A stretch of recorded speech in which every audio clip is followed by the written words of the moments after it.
It's going to be really interesting to see another video game adaptation. Again, we're on a hot streak. It's got me worried. We're getting into the world of FarCry. So, talking about FarCry because it just got announced that these two guys, we got Noah Hawley and Rob McElhenney, are coming together to create a FarCry show for FX and Hulu.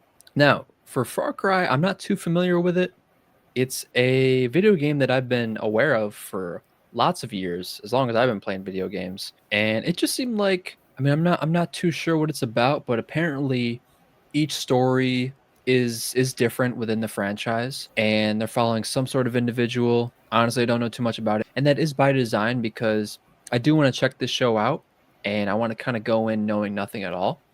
But in terms of our excitement for this, I mean, Noah Hawley and Rob McElhenney, both of them have been with FX and Hulu for a long time. Noah Hawley this is coming off the heels of his show that came out this year, Alien Earth, which is one of my favorite shows of the year. It's just been fantastic for the horror fans, for the alien fans.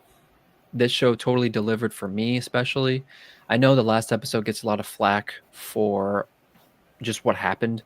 But regardless, every episode prior to that was fantastic. We get a great, just in-depth look at more of the alien world and the different aliens within that world, which were super fun to watch. So can't wait for that because Noah Hawley just upped. He got a new contract with FX and Hulu for the next, I want to say 7 years, 6, 7 years, 6, 7. And so he.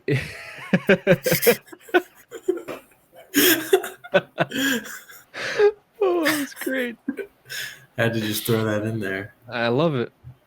So Noah Hawley, he has a long contract with FX and Hulu that's about 9 figures. So he's making some dough with them, and rightfully so. Rightfully so, making that dough because Noah Hawley is fantastic at what he does. So he made Fargo, he made Legion, of course, he made Alien Earth, and I want to say with Fargo. So Fargo is an anthology series as well.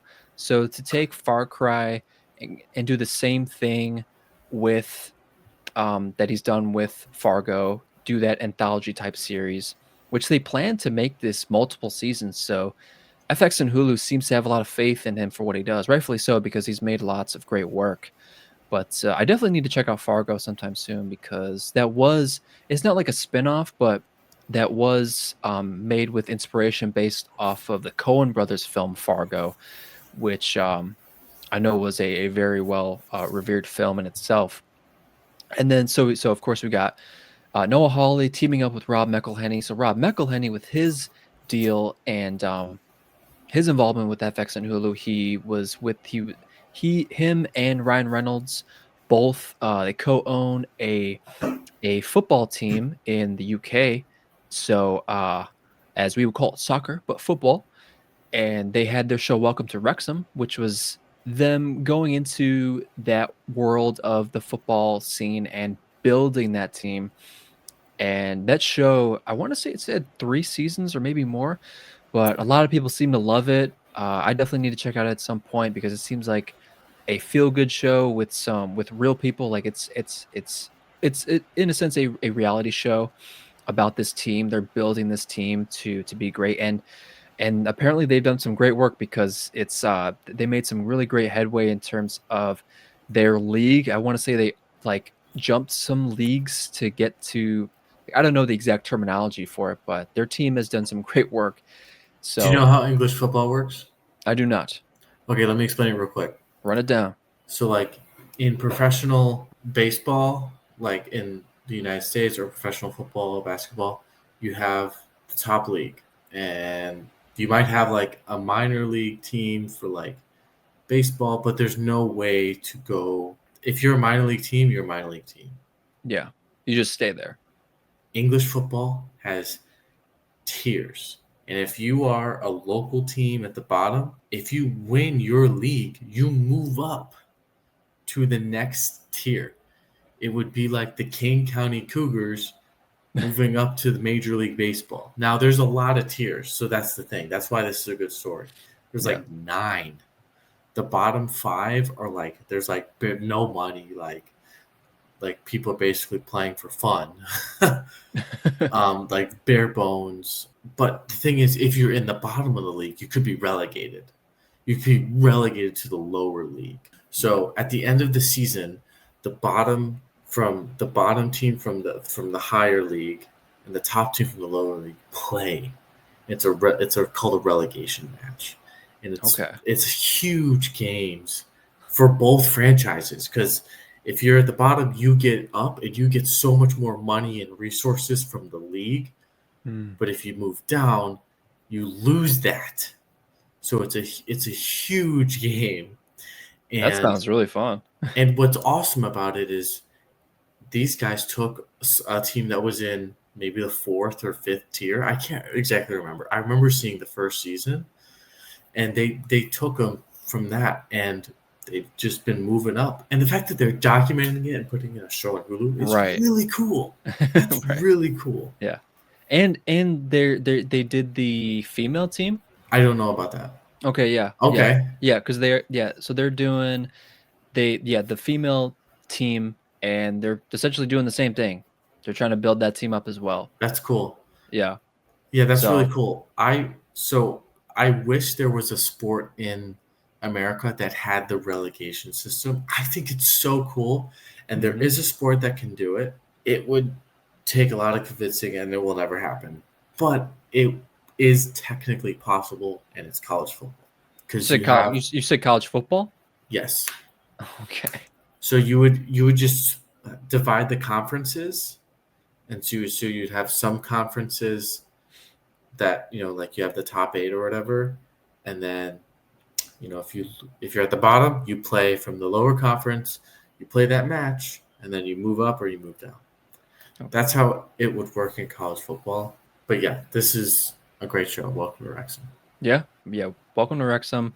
Of course, he was also in, or he is still in, It's Always Sunny in Philadelphia, which Yes. it's like what, it's the longest running sitcom. It's still going? Yeah. It's 17 plus seasons. It's wild. Have you seen it? I don't think so. I've heard about it. Yeah. That's crazy. It's crazy. Yeah, when you go back to like the first episode, the format of it, it's like that classic, box, like 4:3 aspect ratio for like, box TVs. And then of course now it's, modernized. Yeah, I saw a few episodes. I'd say it's definitely our kind of humor. Gets pretty dark in some ways, but like it's really funny. Okay. Yeah. So yeah, Rob and Noah Hawley teaming up to put out FarCry. I know Rob is going to star in this first season, so curious what character he plays. It seems like each game focuses on some certain individual and their power. Yeah, another great thing about this story is we're seeing more video game adaptations. And we've been on a streak of fantastic video game adaptations. We were talking about it on the last show, I think. We've been talking about it a lot. I mean, we got Last of Us, we've had the Sonic films, we have Fallout, we have the God of War series coming. So lots of fantastic stuff on the way for video game lovers. And I think what they need to do with this show is just try and make a good show while being in the sphere of the games, keeping what made the game special, bringing that to the show, while also injecting some new stuff that makes it interesting and fun and different. And you got a great creator behind it with Noah Hawley. I think this show could be pretty solid. David, you got any final thoughts on this Far Cry show? Final thoughts. It's going to be really interesting to see another video game adaptation. Again, we're on a hot streak. It's got me worried. We're going to get something that's absolute garbage, but Noah Hawley's putting out some really good stuff. So it's like, again, the directors and the creators, the writers, if you trust them and if you have trust in them, they deliver. So it's going to be interesting. Absolutely. It seems like FX and Hulu have deep trust in him, giving him 9 figures of a lot of dope. A lot of money. A lot of money.